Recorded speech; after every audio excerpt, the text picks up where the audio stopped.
And I see them now as Oisin did in the long ago, under Bailach na Bofin, where time stands still as it always does, in the infinite wisdoms of the spirit steering drum.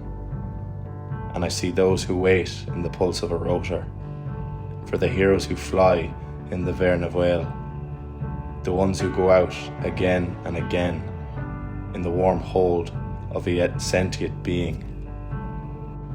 I see a kite free of its strong anchor, a beacon in the darkness, alone among the bending trees, as Eru, exploring her country in the tempered hours, asserting her sovereignty over Ushnach, Doneagnasa, Skellig Michael, transforming in the coloured winds of north, south, east and west, over Monaghan, Cavan, Dundalk and Donegal, Óglaigh na HÉireann.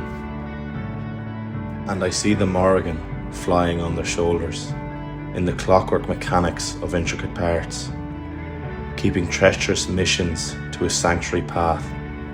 And I see the dawn's breeze sweep through the branches.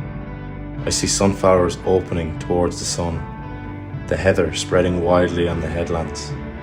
And I know the snow will flurry in our fields, the lakes will swell, the rivers run, and the seasons will come and go behind their patter, like a prophecy in the songs of migrating birds over Rockall, Muckish and Glendalough.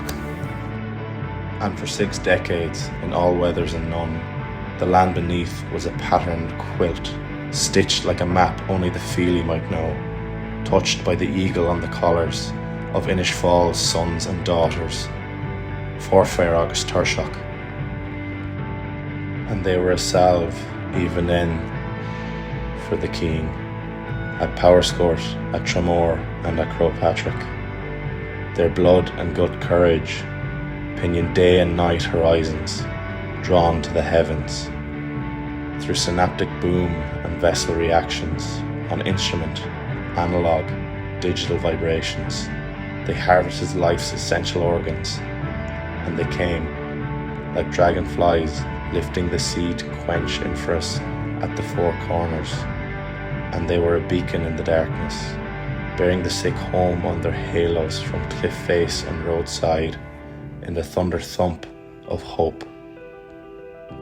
Slick and bold, their whipping heartbeats quicken the skies, and echo the valley chambers of history, to huck and pluck from ocean, trough and wave, where the yanked was a talisman in the faith father, with miraculous medals stuck to the cockpit dials, as the Lady of Loretto watched over their trials, and salt water slipped through their lips and prayers in the chopper foamrotations of MacLear's domain. And I see time pulling, as always, on their veins, like a tide raised by the Dagda. If tasked, they might have found High Brazil itself. I see them in the distance, navigating over the 9 waves, like Brendan under the same noon and stars, in a heavier weight of space, dipping, swooping, lifting souls, who might still leave this world in their embrace.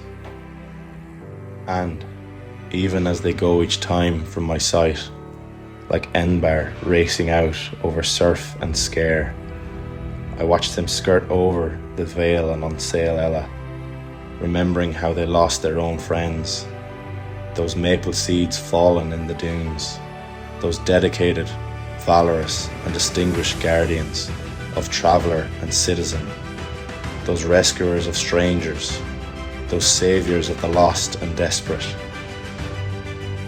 They exist for me now, outside of time, so I speak their pledge, lowly, into the ether. Go marriages bio. And a voice comes from the wind. How many of my people would be living now had not those heroes flown?